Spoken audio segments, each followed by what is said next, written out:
ፕሬዚዳንት ጀነራል ታደሰ ወረደ ካብ ፌደራል አካላት ስላኸሉ ደብዳቤ ከም ዝኣገደ ተፈሊጦም በመሰረቱ አልፕሪጅራ እቲ በመረጻ ዝቆመ ክልላዊ መንግስት ብግዚያዊ መምሕዳር ተተኪዩ ድሕሪ ኣይተ ጌታቸው ረዳ ጀነራል ታደሰ ወረደ ፕሬዚዳንት ግዚያዊ መምሕዳር ትግራይ ኮይኑ ተሸይሙ እዮም ሓደ ካብ ቀንዲ ዕማማት ከዓ ንትግራይ ንመረጻ ምድላው ነይሩ ሃገራዊ ቦርድ መረጻ ኢትዮጵያ ኣብ ትግራይ ንመረጻ ዝኸውን ምድላዋት ክገብር ከም ዝፈተነ ጸብጻባት የመላኽቶም ኣብ 3 ጥሪ 2018 ነቆጻጽራ ገዝ ናብ ቤት ጽሕፈት ፕሬዚዳንት ግዚያዊ መምሕዳር ትግራይ ዝተጻሕፈ ደብዳቤ ኣብ ትኽልል ዝርከቡ ቤት ጽሕፈት ጣብያታት መረጻ ድልዋት እንተኾይኖም ክሳብ 25 ጥሪ ከፍልጥ ይሓትት እቲ ደብዳቤ ቅድሚኡ ንዝተላእኸ ካልእ ደብዳቤ ብምጥቃስ ተጻሒፎም ይኹን እምበር ዛጊድ ካብ ቤት ጽሕፈት ፕሬዚዳንት ትግራይ ነቲ ቦርድ መረጻ ዝተዋሃበ ምላሽ ከም ዘየለ ቢቢሲ ትግርኛ ካብቲ ቤት ጽሕፈት ዝረኸበ ሓበሬታ ኣመላኺቶም እቲ ብዛዕባኡ ክዛረብ ስለዘይተፈቐደሉ ሱም ክጥቀስ ዘይደልየ ሓላፊ ኣብ ትግራይ ዘሎ ኩነታት መረጻ ንምክያድ ዘኽእል ኣይኮነን ዝብል ድምዳመ ተበፂሑ ከም ዘሎ እንተኾነ ዛጊድ ዝተዋሃበ ዕላዊ ምላሽ ከም ዘየለ ንቢቢሲ ትግርኛ ይገልጽ ኣብ ቀረባዋን ምላሽ ክወሃብ ከም ዝኽእል ዘኣንፈተት ምንጪ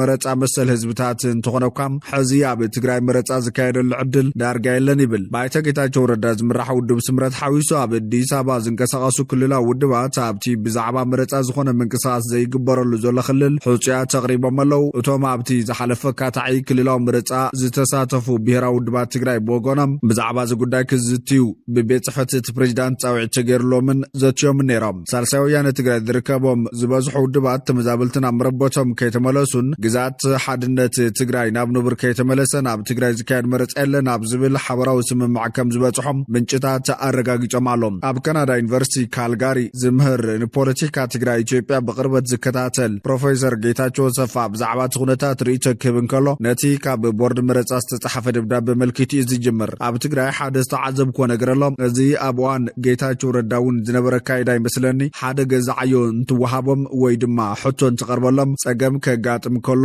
ወይ ድማ እንድሕር ከይሰርሕዎ ተሪፎም መልሲ ክሃብካ ስቕ ምባል ከም ታክቲክ እዮም ዝጥቀምሉ ይብል ኣብ ዝተፈላለዩ ከባቢታት እቲ ሃገር ንጥፈታት መረጻ እናተኻየዱ ኣብ ትግራይ ግን እንታይ ይግበር ከም ዘለውን ከም ዘይፍለጥ እቲ ተንታኒ ፖለቲካ ይዛረብ ኣብ ትግራይ መረጻ ክግበር ድዩ ኣይግበርን ዝብል ከይተፈለጠ እዋኑ ይበጽሕ ዘሎ ሕዚ እውን ጀነራል ታደሰ ወረደ ዝመርሖ መምሕዳር ቅዋም እንታይ ከም ዝኾነ ዝፍለጥ ነገር ኣይመስለንን ኢሎም ፕሮፌሰር ጌታቸው ኣብዛሓቶም ትጽቢት ዝተገበረሎም ጉዳያት ከም ዘይተፈጸሙን ሓቋፋይ ዝኾነ መንግስቲ መስሪትካ ንጉዳይ መረጻ ሓዊሱ ንረብሓታት ትግራይ ቀዲምካ ኣብ ምቅላስ መምሕዳር ፕሬዚዳንት ታደሰ ወረደ እቲ ዝደሓረ ከም ዝኾነ ይነቅፍ ኣብ ትግራይ ብዛዕባ መረጻን ካልኦት ጉዳያትን ክትዛረብ እንትኾንካ ባጀት የድሊ መንግስታዊ ርክባት የድሊ እዚ ድማ ካብ ዝቋረጽ ጸኒሑ ይብሉ ካልኦት ተዓዘብቲ ድማ ብሰንከቲ ኣብ መንጎ ሕወሓትን ማእኸላይ መንግስትን ዝተፈጠረ ፍሕፍሕ ናብ ትግራይ ዝለኣኽ በጀት ካብ ዝቋረጽ ዋርሕ ኣቕፂሮሎ ቀዳማይ ሚኒስትር ኣብይ ኣሕመድ ብትግርኛ ኣብ ዝሃቡ ቃለ መሕተት ሕወሓት ምስ ኤርትራ ዝገብሮም ርክባት ከቋረጽ ምጥንቃቕ ዝዝከር እዩ በዚ መሰረት ብሰንኪ ምቁራጽ መሃያን እገዳ ነዳድን ህዝባዊ ምንቅስቓሳት ተገዲቡ ከም ዘሎ ቢቢሲ ትግርኛ ዝዘራርቦም ነበርቲ ገሊጾም ኣሎም ብፍላይ ምስ ምቁራጽ በጀት መምራን ተኣሳሲሩ ዳርጋ ብመላእ ከተማታት ትግራይ ብሰሉስ መጋቢት 15 ተምሃሮን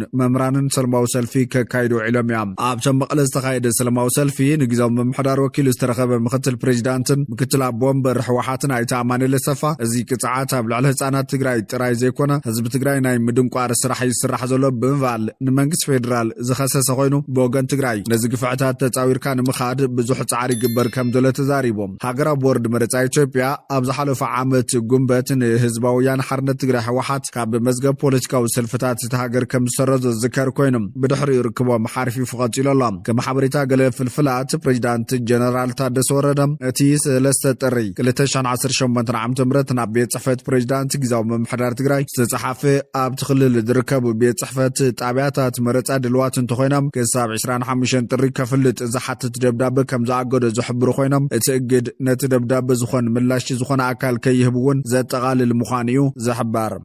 ካብ ትግራይ ናብ አዲስ አበባ ካብ ዝኸዳ ኣዘዝቲ ትዲኤፍ ነበር ዝኾነ ጀነራል ጉዕሽ ገብረ ኣብ ሓራ መሬት ዕላው ስራሕ ጀሚሮም ጀነራል ጉዕሽ ገብረ ሓደ ካብቶም ኣብ ወራር ትግራይ ቅድሚ ተሰሪዖም ዝመከቱን ዓቕሚ መኸተ ትግራይ ከዓቢ ብምሉእ ልቢ ተቓሊሶም ወረርቲ ስምምዕ ፕሪቶሪያ ክፍርሙ ካብ ዝገበሩን ነባራት ኣዘዝቲ ትዲኤፍ حاديم جنرال قعش قبرة أبقى مفرام سممع بريجرا بزنبرة تعوق بأنفت فاتن قولو مخدان نزنبرة سراوي تجراي زمرحة خوينو تلاي بفلاير مع شعبية ريسانا رقيت يوعد قرات زحزا بزبل زربو بزحاتي ذكروام دحر بريجرا انت ربحان هلونا نهزب تجراي كوينو استقرع بوليتيكا وتتمرحة تجراي قداما يزوقع حيلي نزقمو نهزباو حيلي نسراوي خوينو نحساب الفلالات تسراوي ايد بوليتيكنياتا تاتيوام حمس مسكونا بعد جنرال قعش قبرة كابتوم نخواب حدا عمت بزيكسن فردن كقدن نماسر تغكالو عن استدارقو عزازتي سراو تقرايم دحرا بتقراي زقاتما ماسرتن انتالاليني زبولو حدقا دحننتن مسا قلبتاتو نابدي سابا زخده اتي جنرال لومي مسا سلسة بتاتو عزازتي سراو تحرام ريت مالتون كونريل قبرة قنام جنرال زود كيروسن كونريل حلفهم تنشنن اب حرام ريت ترايلهم جنرال قعش قبرة دحرا نابدي سابا مخاداب زنبرسو من مسا غازيت عديس ستاندارد داب زكايدو كالم حتت قصال عمام كان تايو سراويت كتمرح ديخا مالتون نابتوم بشم حرام ريت زفلوتو نبر بصوتكا كتكيد مدبلكادو تبايلو تحاتيتهم بزعبو اي وسمكون دزلو زبل ملاشي بكوان تنبره حزقن بعلي حرام ريت كمستصمبريو ترغاغيت زلام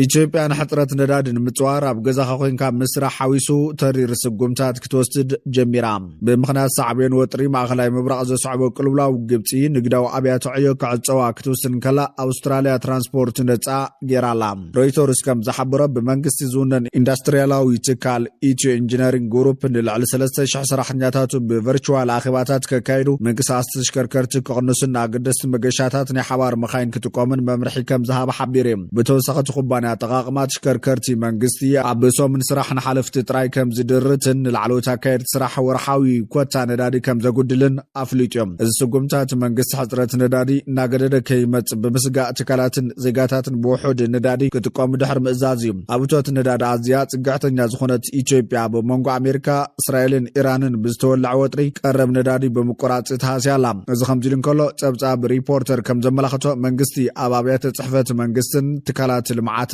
ኣገደስቲ ዘይኮኑ ሰራሕተኛታት ዓመታዊ ዕረፍቲ ክወስዱ ብምእዛዝ ጠለብ መጓዓዝያን ምንካይን ኣብ ቀረብ ነዳዲ ዝፍጠር ጸቕጢ ንምቅላልን ኣዚዞሎም ኣብ ዝሓለፈ ሰሙናት ዘጋጠመ ምውዳእ ነፍጣ ነዳድን ኣብ ኣዲስ ኣበባን ካልኦት ከተማታትን ኣብ ዝርከባ መዐደሊ ነዳዲ ነዊሕ መስመራት ኣብ ዝተራእየሉ ሰልፍን ወቕቲኡ እዚ መምርሒ ወፂኡ ዘሎ ኣብ ገለ ከባቢታት ሪጋ ናይ ጽዕነት መኻይን ኣውቶቡሳትን ናይ ብሕቲ መኻይንን ንሰዓታት ከም ዝተሰለፋን እዚ ድማ ንኽብደት እቲ ሕፅረት ዘጉልህ ምዃኑን ጸብጻባት የመላኽቶም ኣዝዋን መንግስታዊ ትካላት ኣገደስቲ ኣገልግሎታት ንምዕቃብ ዘድልዩ ኣገደስቲ ሰራሕተኛታት ለልዮም ንኻልኦት ድማ ናብ ዕረፍቲ ከብጽዎም እዩ ትእዛዝ ወሪዱ ዘሎ ኣብ ዓለም ለኸ ዕዳጋ ዋጋ ነዳዲ ብምውሳኽን ቀረብ ብምትግጓሉን ግብፅን ኣውስትራልያን ዝተፈላለዩ ስጉምታት ይወስዳሉ እቲ ብሰንኪ ኩናት ማእኸላይ ምብራቕ ዝተፈጠረ ናይ ነዳዲ ቅልውላው ኣብ ቁጠባትን ሃገራት ጸቕጢ ፈጢሩ ምህላው ዝግለጽ ግብፂ ካብ ዝመጽእ ሰሉስ ጀሚሩ ኩለን ድንኳናትን ቤት ብልዕታትን ካፌታትን ድሕሪ ሰዓት 3 ምሸት ክዕፅዋ ተወሲኑሎ ሰራሕተኛታት መንግስቲ ድማ ብሶሙን ሓደ መዓልቲ